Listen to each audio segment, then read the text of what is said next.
Audio Jungle. Audio Jungle. Kita semua tahu bahwa anggota dewasa itu mau tidak mau harus sosok digital. Ya. Yang kedua, dia harus paham betul transhumanis. Transhumanis ini artinya pemindahan tugas-tugas anggota dewasa ke dalam bentuk-bentuk praktis yang kita sebut sekarang namanya artificial intelligence atau kecerdasan buatan. Kecerdasan buatan itu sudah dimunculkan oleh chat GPT tadi yang saya sebutkan. Kita tanya apa saja akan dijawab semuanya di situ. Transhumanis ini betul-betul sekarang sudah berkembang.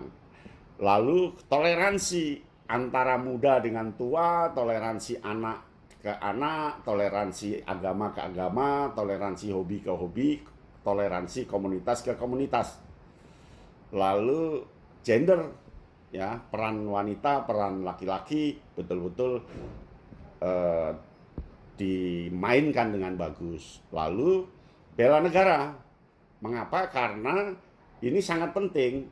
Kalau nanti Indonesia masuk ke negara maju, tapi nasionalismenya anak itu rendah, ya kan sia-sia negara maju ini. Maka kalau bisa Indonesia sebagai negara maju, bela negaranya juga sesuai dengan negara maju itu.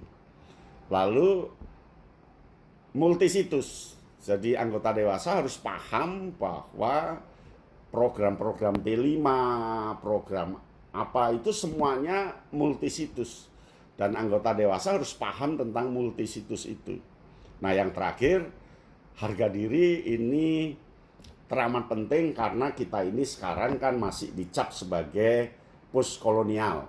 Jadi orang yang berada pasca kolonial. Jadi mentalitasnya, harga dirinya, kejiwaannya, batinnya itu masih merasa nomor 2 akibat penjajah yang nomor 1-nya Belanda, nomor 2 itu warga negara asing, Cina, Arab, dan sebagainya. Warga negara ketiga adalah pribumi kita semua. Dan sekarang ini masih merasa seperti itu. Kalau kita di daerah, kita merasa kecil, yang di kota besar merasa besar. Dan seterusnya, itu kan problem kolonial. Nah, itu yang harus kita tanamkan kalau mau masuk ke bagaimana kepramukaan itu bisa bekerja sama, sanding, ya bukan saingan tapi sanding, duduk rendah, berdiri sama tinggi dan sebagainya. Ya harus ada percepatan bagi anggota dewasa. Oleh karena itu modal menjadi besar bagi pembina itu ya mau tidak mau diklat. Gelang ajar, penyegaran, kegiatan, karang pamitran, pitaran, belajar mandiri, membaca zaman, peran dan fungsi, karya dan prestasi. Sehingga webinar-webinar seperti ini dipentingkan. Maka saya berharap Mas Azamil buatlah bat 1, bat 2, bat 3, atau fase 1, fase 2, atau apalah namanya yang rutin untuk mengupas sesuatu yang lebih menukik. Begitu. Itulah yang harus kita lakukan. Nah, kakak-kakak, kalau dianatomikan pendidikan kepramukaan itu, yang pertama kita harus tahu bahwa kita itu berada di antara 2 pilar pendidikan, 2 situs tempat pendidikan. Yang pertama informal, yang kedua formal, yang ketiga non formal. Jadi kalau informal itu rumah, formal itu sekolah, berarti kepramukaan itu di antara rumah dan sekolah, di antaranya. Begitu. Jadi non formal itu, kepramukaan itu tidak bisa membinanya dengan gaya formal. Ya, dengan gaya formal. Karena kita berada di non formal. Informal itu pendidiknya disebut orang tua, formal itu pendidiknya disebut guru, non formal itu pendidiknya disebut pembina. Jadi semuanya sama-sama pendidik. Sekarang ini kan tidak, orang tua itu merasa lepas dengan guru, guru merasa lepas dengan pembina, padahal mereka sama-sama pendidik. Informal itu di rumah, formal itu di kelas, non formal itu di alam terbuka. Ini harus dijaga ini. Lalu informal itu tugasnya pendidik itu mengasuh, formal itu mengajar, non formal itu membina. Kalau informal itu ijazahnya adalah tradisi, lulus SMK, menikah, dia bisa langsung menjadi guru bagi anaknya. Nggak sekolah, menikah, dia bisa, karena memang berdasarkan tradisi. Jadi tidak ada kursus memandikan bayi, tidak ada kursus memakaikan sandal anak, kan tidak ada. Semua tradisi. Nah, di formal itu ijazah, sedangkan non formal juga ijazah. Nah, informal anak dikatakan lulus kalau nikah, ya kan? Kalau sudah nikah dia lulus.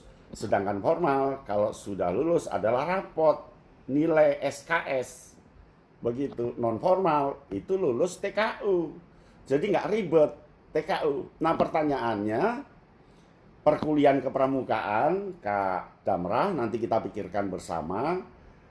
Non formal syarat lulusnya SKS, rapot. Begitu. Syarat lulusnya rapot, ini artinya kepramukaan yang dipersulit. Padahal non formal itu sesuatu yang dipermudah. Ya kan? Cukup tanda kecakapan umum. Jadi anak-anak pramuka itu bukan seragamnya, tetapi TKU-nya. Cobalah lihat di sebuah gugus PAN, kalau di sana TKU-nya tidak ada, itu nonsen pendidikan kepramukaan jalan. Nggak mungkin jalan. Paling hanya jual bibir pembinanya dan gurunya atau kepala sekolahnya kalau pramuka di daerahnya jalan. Tapi kenyataannya TKU-nya tidak ada. Artinya sistem tidak jalan di sana. Nah, ketiga ini yang harus kita dudukkan dulu untuk mengenal anatomi kepramukaan. Selanjutnya, di kepramukaan itu ada jenjang, tetapi tidak berjenjang. Apa maksudnya Kak Yatno? Di kepramukaan itu ada jenjang, siaga, penggalang, penegak, pandega. Tapi tidak berjenjang. Artinya penegak, ketika anak usia penegak dia ikut penegak, tidak harus ikut siaga dulu. Kalau di formal, masuk SMP, dia harus SD dulu. Masuk di SMA, dia harus SMP dulu. Ya kan? Kalau di kita, ada anak yang siaga tidak pernah pramuka, di penggalang dia tertarik, ya langsung ke penggalangan. Kan tidak mungkin dikirim siaga dulu. Begitu. Yang berikutnya, kepramukaan itu eksperiensial, dunia praktek. Dunia praktek, sehingga Baden Powell ketika nulis buku pertama, ditanya orang, dia nggak mau jawab. Saya tidak mau menjawab isi buku ini. Tapi nanti kalau mau tahu isinya, ayo praktek di pulau sana. Kita akan kemah bersama. Begitu. Di Brown Sea Island ya. Lalu kita itu punya metode baku. Sejak dulu ya 8 itu yang diprogresifkan. Nah, sedangkan kurikulum metodenya ganti-ganti terus. Kurikulum di Kemendikbud. Kita tetap satu. Jangan-jangan karena kita asik di kurikulum merdeka, metode baku kita nggak diterapkan, dan seterusnya.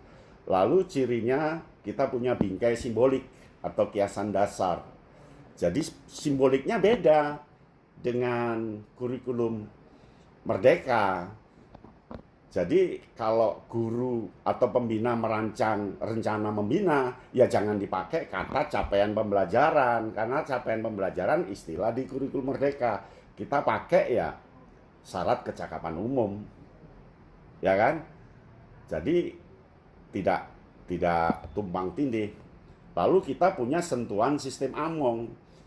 Sentuhan sistem Amongnya adalah perilaku, suasana yang dibangun oleh pembina dalam kepembinaan itu. Lalu ada kurikulum, tapi fleksibel durasinya. Apakah boleh TKU itu ditempuh dalam waktu 6 bulan? Boleh. Apakah boleh dalam 1 tahun? Boleh. Apakah boleh latihan pramuka itu latihan tali temali 2 jam? Boleh. Apakah boleh 4 jam? Boleh. Kan begitu. Jadi kita fleksibel. Fleksibel, ada kurikulum. Kurikulumnya adalah SKU dan SKK itu, tetapi fleksibel durasinya. Kita tidak ada materi, tetapi kecakapan. Jadi tidak ada materi sandi, tetapi bagaimana materinya adalah memecahkan sandi. Kita tidak ada materi tali temali, tetapi materinya adalah membuat rak piring, membuat bangku, membuat meja dari bambu, dan seterusnya. Ini yang sering overlap oleh pembina. Kita tidak ada kesamaan ketuntasan. Kalau di sekolah kan 1 tahun ya harus naik kelas. Kalau kita kan boleh masih menempuh dan seterusnya. Lalu kita bebas tempat, waktu, dan kondisi. Boleh nggak umpama latihan kepramukaan berada di sungai? Boleh. Boleh nggak latihan kepramukaan malam hari? Boleh. Boleh nggak latihan kepramukaan pukul 01 malam untuk bagaimana penguatan? Boleh. Tapi kalau di sekolah, boleh nggak jam pelajaran diganti malam hari? Boleh nggak jam pelajaran diganti di sini? Tidak boleh. Itulah bedanya formal dengan non-formal. Lalu kita ada pembungkus kecakapan. Jadi kecakapannya kita bungkus, ya. Kecakapannya kita bungkus dengan bentuk-bentuk kegiatan, dengan penjelajahan, dengan drama, dengan macam-macam, kita bungkus di sana. Jadi inilah karakteristik anatomi kepramukaan yang perlu kita pahami. Kalau sudah paham, bagaimana nanti memasukkan di kurikulum Merdeka, Merdeka Belajar, dan bagaimana menghadapi tren pendidikan ke depan. Audio Jungle. Audio Jungle.